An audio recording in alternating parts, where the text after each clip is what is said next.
Hello students, welcome back to Elite Tutors. चलिए इस video में हम कंटिन्यू करने वाले हैं chapter number 2, location and extent. Last video में हमने देखा था इंडिया का official name Republic of India, उसका capital, location, extent and boundaries हमने देखा था। फिर हमने लैटिट्यूडनल और लॉन्जिट्यूडनल जो एक्सटेंट है उसका मेजर्स जो है वो भी देखा था हमने। ये भी हमने देखा था और हमने फाइनली देखा था कि identify the countries and water bodies around India and complete the table. तो आपको मालूम है कि वीडियो के लास्ट में हमने एक टेबल को कंप्लीट किया था जहाँ पे हमने जो इंडिया के नेबरिंग कंट्रीज़ है और जो इंडिया के आजू बाजू वाटर बॉडीज़ है उसको हमने देखा था। इस वीडियो में हम क्या करने वाले हैं कि इंडिया के जो टोटल 29 स्टेट्स हैं वो स्टेट्स कहाँ कहाँ लोकेटेड हैं वो हमको देखना है, जिसको आपको भी अच्छी तरह समझना है। ग्राफ के लिए आपको इम्पोर्टेंट रहेगा, मैप के लिए मेरा मतलब। और दूसरा कि हम 7 यूनियन टेरिटरीज जो इंडिया को बिलोंग करते हैं वो भी हम पढ़ने वाले हैं। तो चलिए शुरू करते हैं। सबसे पहले हम देखते हैं कि इंडिया के सेंटर से एक जो लैटिट्यूड जाता है जिसको बोलते हैं ट्रॉपिक ऑफ कैंसर, वो हम देखने वाले हैं। उसका जो अगर डिग्रीज में देखेंगे तो उसका लोकेशन है 23 डिग्री 30 मिनट्स नॉर्थ। ये आपको याद रखना है। चलिए इसके बाद हम चलते हैं डायरेक्टली स्टेट्स के बारे में देखते हैं कि इंडिया के टोटल जो 29 स्टेट्स हैं वो कैसे कैसे हैं। स्टूडेंट्स, आपको ये सब बहुत अच्छे से याद रखना पड़ेगा क्योंकि पूरे स्टेट्स अगर आपको याद हो जाते हैं तो आपको बहुत जगह पे उसका यूज़ होगा। तो चलिए शुरू करते हैं। सबसे पहले आपको मालूम है कि नदर्न मोस्ट जो टिप है इंडिया का वो है जम्मू एंड कश्मीर, और उसके बाद उसके जस्ट नीचे अगर हम आते हैं तो वो है हिमाचल प्रदेश। उसके लेफ़्ट साइड में अगर आते हो तो वो है पंजाब। ये साइड अगर आप आते हो तो वो है उत्तराखंड। अब दोनों के बीच में अगर आप आते हो तो हरियाणा है। फिर यहाँ पे अगर आप आते हो तो राजस्थान है। इस तरफ अगर आप आते हो तो उत्तर प्रदेश। फिर यहाँ पे अगर आप आ रहे हो तो बिहार है। फिर ये आपके लिए मालूम है आपको गुजरात है। उसके बाद फिर इस तरफ अगर आएंगे मध्य में, मिडल में इंडिया के, तो मध्य प्रदेश है। इस तरफ अगर आप आते हो, यहाँ पे अगर हम आ रहे हैं तो ये महाराष्ट्र है। फिर इस तरफ अगर आप चलते हो तो ये है झारखंड। ये अगर हम देखेंगे तो ये है वेस्ट बंगाल। उसके बाद यहाँ पे अगर हम आते हैं तो ये है छत्तीसगढ़। फिर अगर यहाँ पे हम आ रहे हैं तो ये उड़ीसा है। उसके बाद ये जो है ये नया स्टेट फॉर्म हुआ है तेलंगाना। और आप जानते हो कि न्यू स्टेट क्यों फॉर्म होते हैं, क्योंकि जब एक स्टेट गवर्नमेंट, अगर ये बड़ा स्टेट है और एक स्टेट गवर्नमेंट अगर पूरे स्टेट को अच्छी तरह नहीं चला पाता है तो हम उसको डिवाइड कर देते हैं सो दैट 2 गवर्नमेंट बन जाए, 2 अलग अलग स्टेट हो जाए और दोनों अपना अपना जो एडमिनिस्ट्रेशन है वो अच्छी तरह चला पाए। तो ये है तेलंगाना। उसके बाद ये हो गया आंध्र प्रदेश। फिर ये सबसे छोटा स्टेट गोवा है। उसके बाद ये है कर्नाटका। फिर यहाँ पे हम आते हैं तमिलनाडु। ये हो गया केरला। उसके बाद यहाँ पे पूरा ख़त्म हो रहा है। यहाँ पे अगर हम चलते हैं तो ये सिक्किम। और फिर ईस्टर्न पार्ट में अगर चलते हैं तो ये है असम, याद रखिए। इसके ऊपर है अरुणाचल प्रदेश। यहाँ पे अगर हम आते हैं तो ये है नागालैंड। उसके नीचे अगर हम आते हैं तो मणिपुर है। फिर ये वाला अगर हम देखेंगे तो मिज़ोरम है। और ये अगर हम देखते हैं तो ये त्रिपुरा। और फाइनली यहाँ पे 29 स्टेट टोटल हो जाएगा, कहीं से भी आप स्टार्ट करिए। तो ये है आपका मेघालय। ये आपको याद रखना है स्टूडेंट्स। जो चीज़ मैंने आपको बताया है कि इसी तरह अगर इतने ही पार्ट को अगर आप 3, 4, 5 टाइम या 10 टाइम अगर देख लेते हैं तो 100% गारंटी है कि आपको जितने भी स्टेट्स हैं वो आपको अच्छी तरह याद हो जाएंगे। चलिए स्टेट्स फिनिश होने के बाद हम चलते हैं यूनियन टेरिटरीज़ के पास। जो 7 यूनियन टेरिटरीज़ है उसमें कहीं से भी आप शुरू कर सकते हो। हम यहाँ पे शुरू करते हैं पहले दिल्ली से, या दिल्ली बोलिए आप। उसके बाद यहाँ पे अगर हम आते हैं तो दीव और यहाँ पे दमन है, लेकिन दोनों को एक साथ ही समझा जाता है, दीव एंड दमन या दमन एंड दीव। तो ये एक हो गया, ये सेकंड हो गया। उसके यहाँ पे आसपास में आप एग्जैक्टली अगर फिगर में देखेंगे तो आपको समझेगा वो है दादरा एंड नगर हवेली। तो 1 हो गया, 2 हो गया, 3 हो गया। उसके बाद आइलैंड्स में अगर आएंगे लक्षद्वीप में तो ये पूरा का पूरा आइलैंड्स यूनियन टेरिटरी है। यूनियन टेरिटरी के लिए मैं आपको सिर्फ इतना ही बोलना चाहता हूँ कि जैसे हर एक स्टेट का अपना अपना गवर्नमेंट होता है और उसके जो भी अफेयर्स होते हैं, चाहे डिफेंस की पॉलिसी की समझिए कुछ भी हो, वो लुकआउट जो होता है वो स्टेट गवर्नमेंट का होता है। लेकिन जो यूनियन टेरिटरीज होता है उनका जो डिफेंस का हो या और भी वो एडमिनिस्ट्रेशन जो बात होती है वो सेंट्रल गवर्नमेंट करता है, याद रखिए। स्टेट का अफेयर्स नहीं रहता है, वो इतना आपको समझना है फ़िलहाल के लिए। चलिए उसके बाद इस तरफ का जो आइलैंड है वो पूरा जो अंडमान निकोबार है वो पूरा यूनियन टेरिटरीज़ है। फिर यहाँ पे हम आते हैं तो ये है पुदुचेरी। उसके बाद यहाँ पे सॉरी फिर इधर आ गए, ये है चंडीगढ़ स्टूडेंट्स। तो 1 2 फिर 3 4 5 6 और 7 यूनियन टेरिटरीज हो गए। अब एक बार आप फिर से नाम देख लीजिए, ये है चंडीगढ़, ये है दिल्ली, ये दोनों मिला के है दमन एंड दीव या दीव एंड दमन। फिर ये है दादरा एंड नगर हवेली, यहाँ पे आ गया लक्षद्वीप, और यहाँ पे आ गया अंडमान एंड निकोबार, और ये हो गया फाइनली पुदुचेरी। तो इंडिया के स्टेट्स और यूनियन टेरिटरीज हमने देखा, और अब हम चलते हैं ब्राज़ील के तरफ। ब्राज़ील का जो लोकेशन है, एक्सटेंट है, लैटिट्यूडनल, लॉन्जिट्यूडनल, वो देखना है। फिर उसके जो नेबरिंग कंट्रीज़ है, उसके जो स्टेट्स है, वो हमें देखना है। तो चलिए सबसे पहले हम ये देखते हैं कि ब्राज़ील को जो नाम मिला है ब्राज़ील, वो कैसे मिला है। तो वो मिला है एक ट्री से जिसका नाम है पाओ ब्रासिल, और उसके जो वुड है वो लोकली ज़्यादा यूज़ होते हैं, ज़्यादातर वहाँ पे ये पाया जाता था। पोर्चुगीज़ ने जब यहाँ पे अटैक किया था, या सॉरी ऐसा समझिए कब्ज़ा किया था या कॉलोनीज एस्टैब्लिश किया था, ये तब की बात है कि उन्होंने ज़्यादातर ये पाया था। और या किसी तरह आप समझिए कि पाओ ब्रासिल जो ये आप पेड़ देख रहे हो, इसके बेस पे इसका नाम पड़ा था। दूसरा है कि इसका अगर आप ये देखते हो, दूसरा है कि अगर आप इसका ऑफिशियल नेम देखते हो तो वो है फेडरेटिव रिपब्लिक ऑफ ब्राज़ील, और ये आप जानते हो उसका फ्लैग है, और उसका जो कैपिटल है वो है ब्रासिलिया। चलिए इसके बाद हम देखते हैं कि ब्राज़ील किस हेमिस्फीयर में लोकेटेड है। तो आपने ऑलरेडी देखा था पहले भी कि लैटिट्यूड यानी एक इक्वेटर की वजह से दो हेमिस्फीयर फॉर्म होता है, ऊपर वाले को नॉर्दर्न बोलते हैं, नीचे वाले को सदर्न बोलते हैं। इंडिया नदर्न हेमिस्फीयर में था, हमने देखा था। और ब्राज़ील जो है उसका मोस्ट ऑफ द जो पार्ट है, ज़्यादातर जो पार्ट है वो सदर्न हेमिस्फीयर में आता है, और कुछ पार्ट ऐसे भी हैं जो उसके नदर्न हेमिस्फीयर में आते हैं। तो यही बोलना पड़ेगा, ऐसा नहीं बोलना पड़ेगा कि सदर्न हेमिस्फीयर में ही आता है। दूसरा, अगर हम लॉन्जिट्यूड अगर ड्रॉ करते हैं, इसको छोड़ने के बाद अगर हम लॉन्जिट्यूड अगर ड्रॉ करते हैं, तो लॉन्जिट्यूड के से दो पार्टीशन हो जाता है, दो हेमिस्फीयर फॉर्म होता है, एक राइट साइड में ईस्ट और लेफ्ट साइड में वेस्ट। तो इसको अगर आप देखोगे तो ईस्टर्न हेमिस्फीयर में ब्राज़ील बिल्कुल नहीं आता है, ब्राज़ील आता है टोटली वेस्टर्न हेमिस्फीयर में। तो अगर देखा जाए तो वेस्टर्न हेमिस्फीयर में कम्प्लीटली आता है, नदर्न का थोड़ा पार्ट आता है, और सदर्न हेमिस्फीयर में मोस्ट ऑफ द पार्ट आता है। चलिए ये हो गया इसका हेमिस्फीयर का लोकेशन। अब अगर हम देखेंगे इसके लोकेशन और एक्सटेंट को, जैसे हमने इंडिया का देखा था, अगर इंडिया का लैटिट्यूडनल और लॉन्जिट्यूडनल एक्सटेंट हमने देखा था, तो उस तरह अब हम देखेंगे ब्राज़ील का। अब यहाँ पे देख रहे हो इक्वेटर जो है ब्राज़ील से पास होता है, इंडिया से कोई इक्वेटर पास नहीं होता है। ट्रॉपिक ऑफ कैंसर आपने देखा था, वो चीज़ इंडिया के सेंटर से पास होता है। चलिए फिर अगर हम देखते हैं इसका एक्सटेंट, तो ब्राज़ील का एक्सटेंट देखने के लिए पहले हम एक इक्वेटर ड्रॉ कर लेते हैं जो 0 डिग्री पे आता है, आप जानते हो। उसके बाद हम दोनों लैटिट्यूड ड्रॉ करते हैं, दोनों टिप पे, एक यहाँ पे और एक यहाँ पे। तो इसके बीच में ही पूरा का पूरा ब्राज़ील का एक्सटेंट है, लैटिट्यूडनल एक्सटेंट्स। और इसको अगर हम समझेंगे तो 5 डिग्री 15 मिनट्स नॉर्थ, क्योंकि नॉर्दर्न हेमिस्फीयर में है, से लेकर उसका एक्सटेंट है 33 डिग्री 45 मिनट्स साउथ, क्योंकि सदर्न हेमिस्फीयर में आ गया। इंडिया के लिए दोनों भी नॉर्थ हम लिखते थे क्योंकि पूरी तरह नॉर्दर्न हेमिस्फीयर में आता था, लेकिन यहाँ पे नॉर्थ और नॉर्थ नहीं लिखा जाएगा, नॉर्थ और साउथ लिखा जाएगा। फिर इंडिया के लिए हमने दोनों तरफ ईस्ट और ईस्ट ही लिखा था, ईस्ट और ईस्ट लिखा था, याद रखिए, क्योंकि पूरा का पूरा ये ईस्टर्न हेमिस्फीयर में था, पर ये वेस्ट में है टोटली, इसके लिए दोनों साइड वेस्ट आएगा। तो वेस्टर्न हेमिस्फीयर के लिए हमको लॉन्जिट्यूड ड्रॉ करना पड़ेगा, और लॉन्जिट्यूडनल एक्सटेंट अगर आप देखते हो तो 34 डिग्री 45 मिनट्स वेस्ट से लेकर 73 डिग्री 48 मिनट वेस्ट होता है। अब अगर आप कैलकुलेशन करोगे और दोनों को कंपेयर करोगे तो आप ये पाओगे कि इसका जो एरिया है वो इंडिया के एरिया से ज़्यादा है, मतलब ये बड़ा है।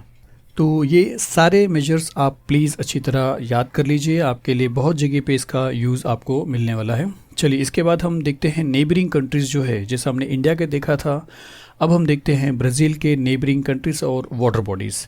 तो चलिए देखते हैं नेबरिंग कंट्रीज़ के बारे में। तो ब्राज़ील यहाँ पे लोकेटेड है, आप जानते हो, और ब्राज़ील ही एक ऐसा कंट्री है साउथ अमेरिकन कॉन्टिनेंट में, ये साउथ अमेरिका का कॉन्टिनेंट है। एक चीज़ और यहाँ पे देखिए कि साउथ अमेरिका के कॉन्टिनेंट में ये नदर्न पोजीशन जो है वहीं पे ब्राज़ील लोकेटेड है, ये भी हम आगे भी देखने वाले हैं, ये भी आप सुन लीजिए। तो ब्राज़ील सबसे बड़ा कंट्री है, और ब्राज़ील ही एक ऐसा कंट्री है साउथ अमेरिकन कॉन्टिनेंट में जो सारे कंट्रीज़, अदर जो कंट्रीज़ हैं यहाँ पे, सबके बाउंड्रीज़ को शेयर करता है एक्सेप्ट दो को छोड़ के, एक इक्वेडर आप समझिए और चिले जो भी है आप देखिए। इन दो कंट्रीज़ को छोड़ के जितने भी कंट्रीज़ साउथ अमेरिकन कॉन्टिनेंट में आते हैं सबके साथ ये शेयर करता है अपना बाउंड्री। चलिए शुरू करते हैं, पोजीशन देखते हैं नेबरिंग कंट्रीज़ में। पहले चलते हैं नॉर्थ की तरफ। नॉर्थ की तरफ अगर आप देखते हो तो एक है फ्रेंच गियाना। आप प्रोनाउंसिएशन आप चेक कर सकते हो कहीं पे भी, मेरा ज़रूरी नहीं कि राइट हो, तो आप चेक भी कर लीजिए। सेकेंड आप देख रहे हो यहाँ पे सुरीनेम, सुरीनाम। आप जो भी है प्लीज़, मैं प्रोनाउंसिएशन के लिए हमेशा आपसे माफ़ी चाहूँगा। आप प्रोनाउंसिएशन आप स्कूल से भी प्रोनाउंस कर लेना, मैंने इसको जाके सर्च नहीं किया इसको किस तरह प्रोनाउंस किया जाता है। इसके लिए अगर मिस्टेक होएगा तो प्लीज़ आप उसको संभाल लीजिए। चलिए इसके बाद जो और है नदर्न पार्ट में उसका नेबरिंग कंट्री, वो है यहाँ पे गियाना। उसके बाद यहाँ पे फाइनली है वेनेजुएला। मतलब ये 4 कंट्रीज़ ऐसे हैं जो साउथ अमेरिकन कॉन्टिनेंट में ब्राज़ील के साथ नॉर्थ में हैं, जो उसके नेबरिंग में आते हैं। फिर वेस्ट की तरफ अगर आप आते हो, 4 कंट्रीज, ये 4 कंट्रीज ऐसे हैं। इस तरफ अगर हम आते हैं तो यहाँ पे 6 कंट्रीज है शायद से, या 6 और 7 होंगे। तो कोलंबिया एक है, उसके बाद पेरू है, उसके बाद यहाँ पे है बोलीविया, फिर यहाँ पे है पैराग्वे, उसके बाद ये है अर्जेंटीना। इतने 1 2 3 4 5 कंट्रीज़ हो रहे हैं। ये है वेस्ट में आते हैं, 1 2 3 4 5। ये वेस्ट पोजीशन में आ रहे हैं, मतलब वेस्ट पार्ट में आ रहे हैं किसके, ब्राज़ील के। और सदर्न पार्ट में अगर आप देखो तो एक ही कंट्री आ रहा है, यूरुग्वे। और उसके बाद देखिए नॉर्थ हो गया, वेस्ट हो गया और फिर साउथ हो गया। अगर ईस्ट की तरफ चलेंगे तो आप देख रहे हो कि कोई भी कंट्री है ही नहीं। तो ईस्ट में सिर्फ और सिर्फ एक ओशन है, वो है अटलांटिक ओशन। तो चलिए इतना हमने देखा ब्राज़ील के बारे में। अब हम चलते हैं थोड़ा सा टेक्स्ट बुक में, और टेक्स्ट बुक में हम देखते हैं कि हमने क्या क्या कवर किया। तो ऑलरेडी हमने ये कवर किया था पिछले वीडियो में, पार्ट 1 में।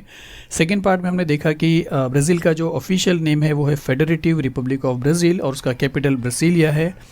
लोकेशन एंड एक्सटेंट के बारे में देखेंगे तो क्या लिखा कि some part of Brazil lies in the northern hemisphere while most of it lies in the southern hemisphere. ये भी हमने देखा था कि उसका कुछ पार्ट जो है वो नॉर्दर्न हेमिस्फीयर में है और ज़्यादातर जो पार्ट है वो सदर्न हेमिस्फीयर में है। और आगे क्या लिखा है कि also it lies in the western hemisphere, तो वो वेस्टर्न हेमिस्फीयर में आता है, यहाँ पे आपने देखा था पूरी तरह। और उसके बाद क्या लिखा है कि इन the northern part of south American continent, तो साउथ अमेरिका के कॉन्टिनेंट में नॉर्दर्न पार्ट में आता है।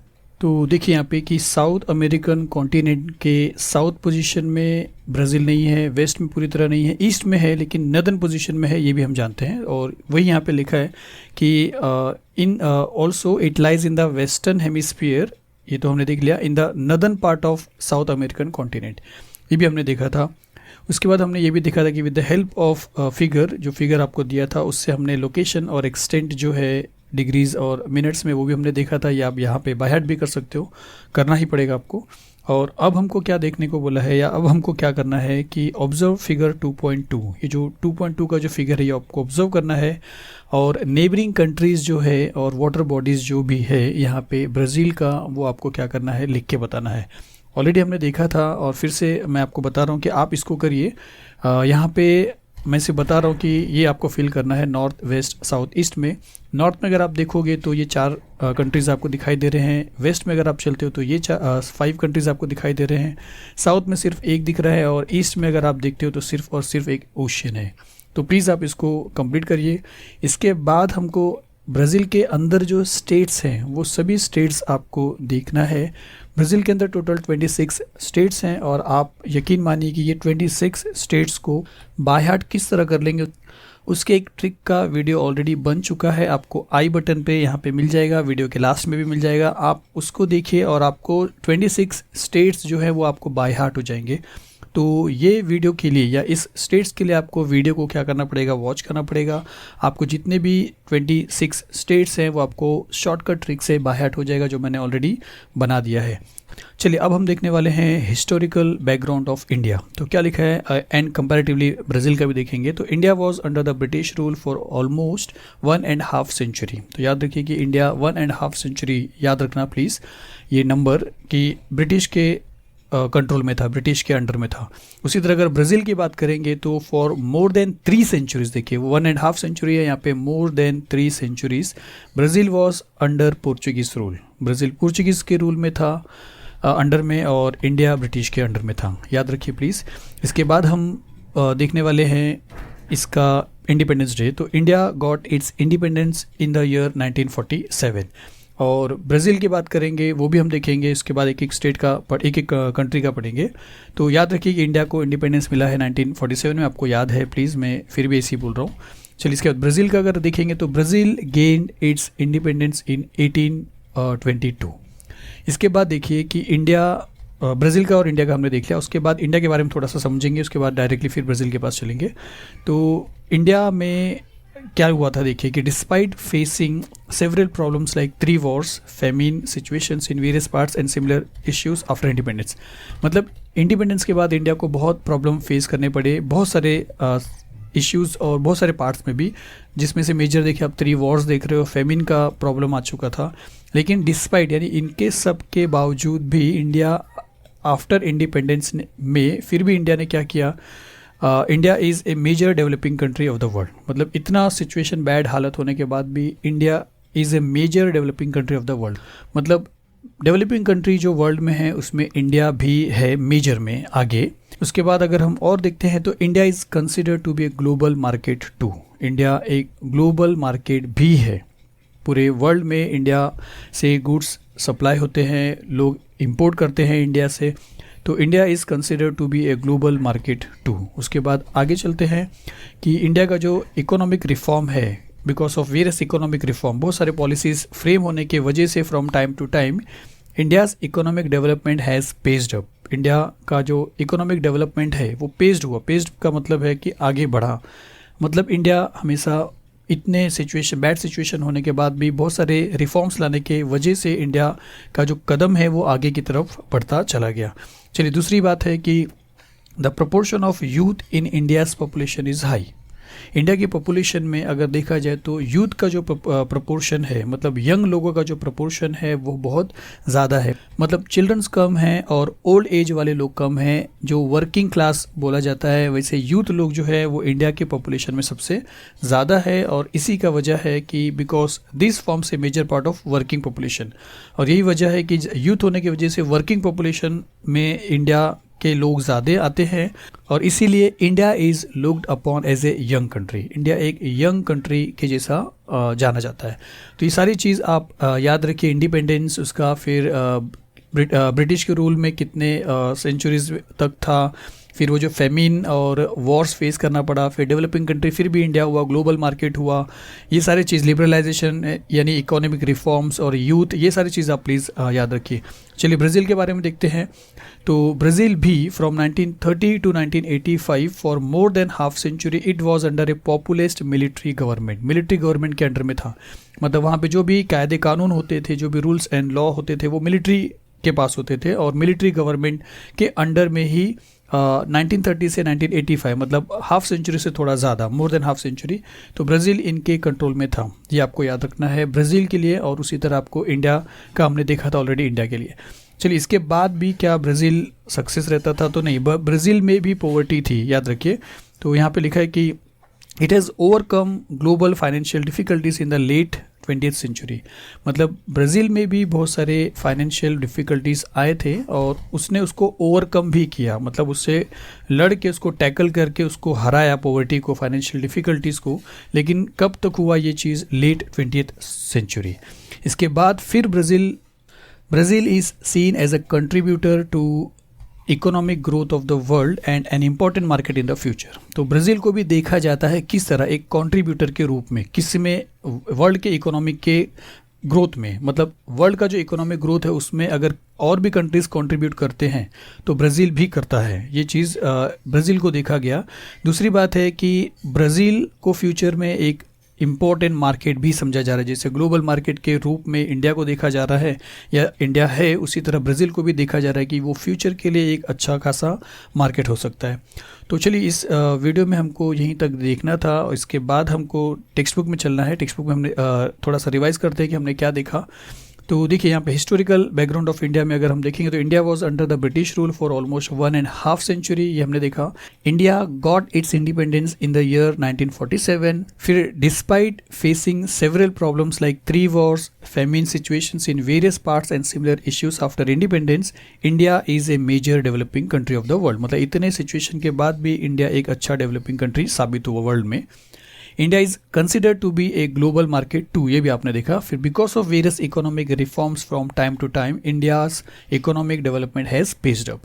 फिर देखिए, the proportion of youth in India's population is high because this forms a major part of a working population. India is looked upon as a young country, ये भी हमने देखा। और उसी तरह अगर हिस्टोरिकल बैकग्राउंड ऑफ ब्राज़ील देखेंगे तो for more than 3 centuries Brazil was under Portuguese rule. Brazil gain its independence in 1822, ये भी हमने देखा था। और from 1930 to 1985 for more than half century it was under a populist military government. फिर क्या लिखा, देखिए, it has overcome global financial difficulties in the late 20th century। Brazil is seen as a contributor to economic growth of the world and an important market in the future. तो इतना हमने देखा यहाँ पे। अब उसके बाद यहाँ पे जो भी क्वेश्चन है उसमें से जितने भी आंसर्स आप दे सकते हो प्लीज़ आप चेक कर लीजिए। और उसके बाद टेक्स्ट बुक के बिहाइंड में जितने भी क्वेश्चंस है, टेक्सचुअल क्वेश्चंस, ये हम देखने वाले हैं एक नए वीडियो में जो आपको दूसरे चैनल पे मिलेगा, एलीट ट्यूटर्स बुक सॉल्यूशन। तो प्लीज़ वेट करिए वो क्वेश्चन देखने के बाद और ये लेसन को देखने के बाद आपका ये फर्स्ट जो चैप्टर है वो एकदम बेस्ट हो जाएगा। एक ज़रा भी ज़रूरत नहीं पड़ेगी आपको इसको फिर से देखने की। सिर्फ एक बार आपको 2-3 महीने के बाद फिर से एक बार वीडियो देखना पड़ेगा, आपको पूरा का पूरा लेसन समझ में आ जाएगा, पूरा का पूरा क्वेश्चन एंड आंसर एक्सप्लेनेशन मिल जाएगा आपको, बेस्ट आपको समझ में आ जाएगा। तो चलिए ये वीडियो यहाँ पे फिनिश होता है, मिलते हैं अगले वीडियो में। Thank you very much.